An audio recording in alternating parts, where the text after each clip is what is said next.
Vous faites très bien de nous rejoindre sur Afro Info 243. Dans cette production, nous vous parlons spécialement du football en République démocratique du Congo. Les Léopards ont enfin décroché une première victoire dans les éliminatoires de la Coupe d'Afrique des Nations Côte d'Ivoire 2023.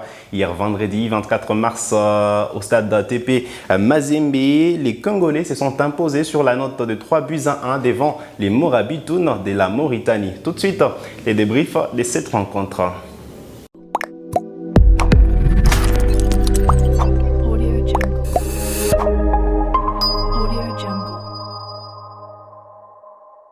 Et pour décortiquer cette affiche République démocratique du Congo-Mauritanie, nous recevons comme consultant Gaëtan Kombi. Bonjour et bonne arrivée. Bonjour monsieur David Bitoyiki, bonjour aussi à tous les abonnés d'Afro Info. Un plaisir de vous retrouver sur ces plateaux. En tout cas, moi aussi, c'est partagé. Alors après 2 défaites de suite, les Léopards se relancent dans la course à la qualification à la Coupe d'Afrique des Nations Côte d'Ivoire 2023. Une victoire presque parfaite, 3-1 devant les Morabitoun de la Mauritanie. Dans l'ensemble, comment vous avez jugé la prestation de Léopards? C'est une prestation positive parce qu'on n'en était pas habitué depuis un certain moment. C'est une équipe qui avait quand même pris les initiatives de nous surprendre négativement. Mais hier, on a vu quand même que dans le fond et dans l'implication, dans l'impact, on a vu quand même que c'était impeccable. Bien qu'il y ait certains moments de flottement, ça arrive dans un match de football, surtout lorsque vous êtes dans votre confort. Parce que dès la mi-temps, on était à 2-0. Voilà, on s'est un peu endormi en début de seconde période, donc ça arrive dans un match de football qu'il y ait des moments de flottement, mais dans la globalité, c'était parfait. C'était quoi la force de Léopard pour ce match? Est-ce que ce rouge à la 24e minute pour la Mauritanie a changé le cours de cette rencontre? Justement, c'est à mon avis le tournant du match, parce qu'avant ces rouges-là, on sentait que la Mauritanie était bien en place pour nous mettre en difficulté. Mais après ces rouges-là, on a vu que les Léopards se sont très mobilisés, surtout l'enjeu du match aussi, parce qu'il fallait que nos Léopards soient revanchards. Il fallait qu'ils gagnent à tout prix pour gagner leur premier point dans ces éliminatoires à la Coupe d'Afrique des Nations et espérer se relancer définitivement face à la Mauritanie le mardi. Et donc l'enjeu et ces rouges-là, qui à mon avis reste les tournants du match, a plaidé en faveur de la RDC. Allez, quand on sait que le Gabon a déjà creusé l'écart dans ce groupe I des éliminatoires de la Coupe d'Afrique des Nations, la RDC se doit d'être devant la Mauritanie et il y aura une rencontre retour le 29 mars prochain. On va en parler juste à la fin de cette émission. Mais pour ce match, les Léopards ont misé beaucoup plus sur les individualités. On sent que côté cohésion, il y a beaucoup de choses à retravailler. Déjà, j'ai toujours l'habitude de dire que les sélectionneurs ne sont pas des entraîneurs. Ce sont les gars qui reçoivent les joueurs 2-3 jours avant le match. En plus, on sait, nous tous, que la RDC a des joueurs qui sont un peu répandus un peu partout en Europe.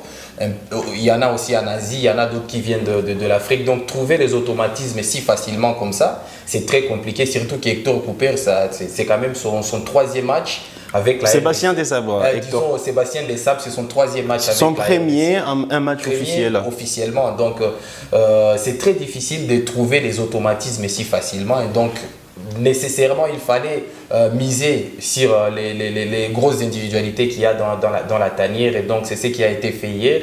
On espère qu'avec le temps, la mayonnaise pourra finalement tenir parce que là, franchement, du point de vue collectif, on n'était pas trop loin du négatif. Allez, est-ce qu'après cette victoire, faut-il s'enflammer? On a enfin retrouvé cette équipe de RDC tant cherché. Déjà, on sait que la communion avec la sélection passe par des victoires parce qu'il y a eu un gros divorce quand même après la déculottée de Casablanca face au Maroc entre le public congolais et l'équipe nationale. Déjà, avec cette victoire et les nouveaux vents qui est en train de souffler, que ce soit dans la communication, que ce soit dans l'approche, que ce soit dans les intentions, on sent qu'il y a cette communion qui commence à revenir et il fallait passer par cette victoire pour recommunier encore une fois avec les supporters congolais. Vous parlez de la communion, il faut parler également de l'intégration de nouveau. Balikwisha qui arrive en équipe nationale, c'était son premier match en sélection nationale senior. Aldo Kaloulou également qui a joué cette rencontre, Silas Katompa. Comment vous avez juger la prestation de ces nouveaux?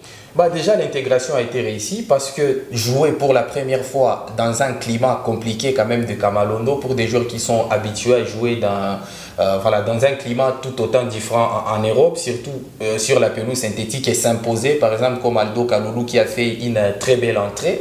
En remplaçant Mecha Kelia, mais aussi William Balikwisha. Bon, on connaît son talent, on connaît l'étendue de son talent. Il nous l'a prouvé lorsqu'il a joué avec les Léopards U23. Cette saison, il explose avec les Standards de Liège. Donc, on s'attendait à ce qu'il fasse des merveilles. Il a fait une très très belle entrée, surtout dans l'approche. Parce que moi, ce que j'ai vu sur ces matchs-là, c'est que les Léopards sont tombés dans les limites du 4-2-3-1. Parce que les limites du 4-2-3-1, c'est quoi? C'est que lorsqu'on joue avec deux milieux récupérateurs qui sont sur la même ligne, Thibault et Samuel Moutoussamy, impeccable dans ce match. Impeccable, oui, dans la récupération. Mais on a senti qu'il y avait une énorme brèche entre ces deux milieux-là qui étaient sur une même ligne et les meneurs de jeu qui étaient Gaël Kakuta. Donc il fallait les trouver, c'était difficile de les trouver dans les intervalles. Et c'est pour cette raison que moi, j'ai trouvé qu'avec l'entrée de Balikwisha, et c'était ça la consigne de l'entraîneur, l'entrée de Balikwisha a permis finalement de réduire cet espace-là qu'il y avait entre les deux milieux récupérateurs et les meneurs de jeu. On a commencé à trouver facilement le meneur de jeu. Il a mis les jeux à son guise et ça nous a permis de dérouler en fin de partie. Alors, vous parlez de ce milieu de terrain. On sait qu'il y a un autre joueur qu'on voudrait bien avoir pour cette rencontre-là, Théo Bongonda, qui n'arrive jusqu'à pas à s'intégrer au sein de la sélection, à s'imposer comme titulaire dans cette équipe. Est-ce que c'est un joueur surcoté finalement? Un joueur surcoté, moi je pense qu'en sélection, je le trouve plutôt sous-coté parce que sur ce match-là, au vu de ce qu'il fait actuellement à Cadiz, mais aussi c'est un joueur qui peut être polyvalent, qui peut servir dans plusieurs profils, que ce soit comme ailier, que ce soit comme meneur de jeu. Alors moi j'aurais bien préféré que Théo Bongonda, au vu de son ancienneté, au vu de son expérience, au vu de son vécu, bien que c'est un vécu un tout petit peu récent. Depuis le match contre le Bahreïn, on n'a pas encore retrouvé ce Théo Bongonda qu'on veut voir en équipe nationale. Oui, c'est dû au fait qu'il est un tout petit peu fragile aussi. Quelquefois il arrive en sélection, quelquefois il n'arrive pas, peut-être qu'il s'est blessé avant. Déjà en septembre, il n'était pas là. Voilà, donc mais Théo Bongonda, au vu de ce qu'il peut apporter, sa polyvalence, son vécu, moi j'aurais bien préféré que dans la hiérarchie, il soit juste derrière Kakuta, qu'il ne soit pas derrière Balikwisha qui vient tout juste d'arriver. C'est un crack, on n'en disconvient pas, c'est un crack, mais du point de vue vécu, du point de vue expérience, j'aimerais que Théo Bongonda soit quand même le deuxième dans la hiérarchie de meneur de jeu. Mais aussi, moi je trouve qu'il souffre quand même de la prolifération des joueurs, des ailiers. Aujourd'hui, la profondeur sur le banc, côté... en RDC, il y a beaucoup de joueurs qui sont venus. Il y a Mecha Kelia, il y a Silas Katompa, il y a Aldo Kaloulou, il y a Yohan Wissa. Donc, pourtant, sous Cooper, Théo Bongonda pouvait être important dans ce registre-là. Donc, il souffre de ça. Moi, je pense que sur ces matchs retour, il faudra peut-être tourner un peu l'effectif et donner de la chance à... Est-ce que ce sera le moment de tourner? Pas tourner de manière, comme on l'entend. Pas tourner parce qu'on a... Mais changer un tout petit peu de tactique. Changer un tout petit peu de tactique parce que sur ces 4-2-3-1, on a vu qu'on n'était pas à l'aise, surtout au milieu de terrain. Voilà, parlons de cette défense. Aujourd'hui, la paire Bopé Mbemba, est-ce qu'elle a répondu aux attentes? Quand on sait qu'on a pris un but quand même. Les buts qu'on a pris n'étaient pas forcément de la responsabilité. Évidemment, c'était sur le couloir droit. Sur le couloir, Kaloulou qui s'est laissé effacer facilement.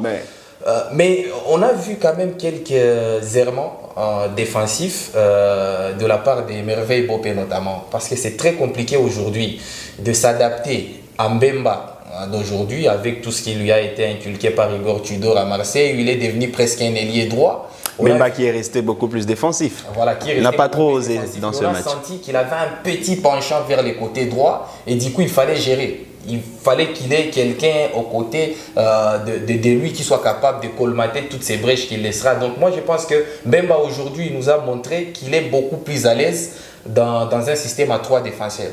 Alors il faudrait qu'il y ait suffisamment de communication avec Merveille Bopé au retour, peut-être trouver un autre compagnon Mbemba, parce que Bope, moi je l'ai trouvé un peu frileux. Je l'ai trouvé un peu frileux sur ces matchs-là.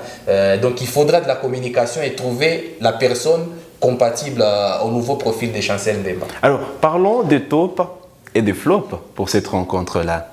On commence par les tops. Qui sont ces joueurs qui t'ont séduit pour ce match? Déjà, le premier joueur qui m'a séduit, moi, c'est Arthur Masuaku. Je l'ai trouvé à l'aise, je l'ai trouvé dans son assiette. Techniquement, on sait qu'il est impeccable. En plus, je l'ai trouvé beaucoup plus offensif.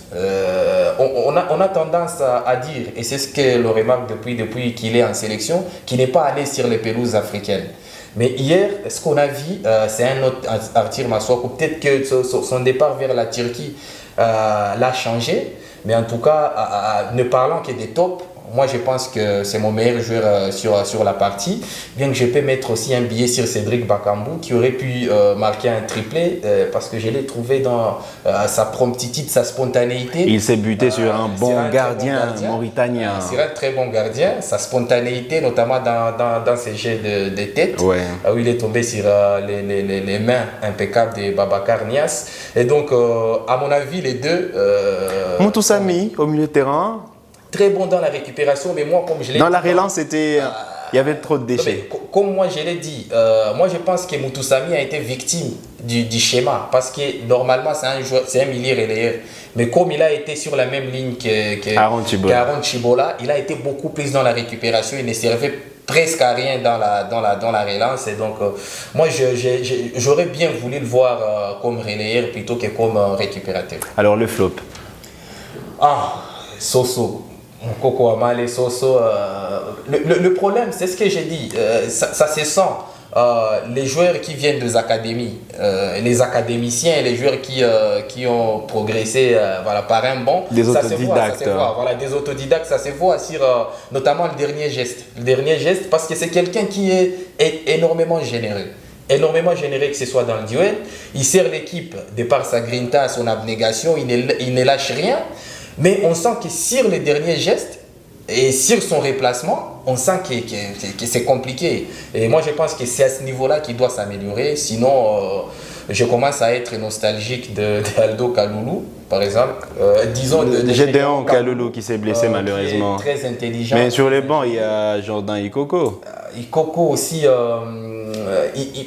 au fait, il n'est pas trop dans l'agressivité, il ne va pas au contact. C'est quelqu'un qui est un peu frileux aussi. Et donc, Sébastien Desabre a eu un choix entre quelqu'un qui va au contact, qui est énormément généreux, qui peut servir dans les duels, et quelqu'un finalement qui est plus intelligent que l'autre. Est-ce que vous comprenez ce choix? Déjà, Moukoko Amale était réserviste. On sait que Jordan Ikoko était bien retenu sur la liste. Dans la hiérarchie, est-ce que ce n'est pas Ikoko qui, en principe, devrait commencer ce match? Quand on sait que, déjà, Moukoko Amale n'était pas le premier choix. Et voilà, donc moi je pense que deux choses sont rentrées en compte pour la titularisation de Moukoko Amale.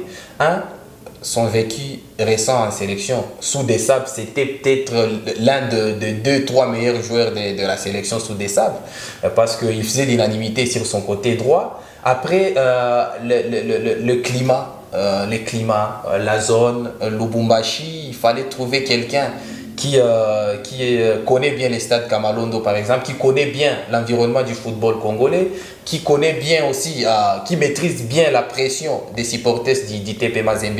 Et sur ces côtés-là, Moukoko Amale avait beaucoup plus d'arguments que Ikoko. L'unique flop pour ce match, le gardien de but, Joël Kassomboa. Bon, il pouvait faire mieux sur ces buts-là.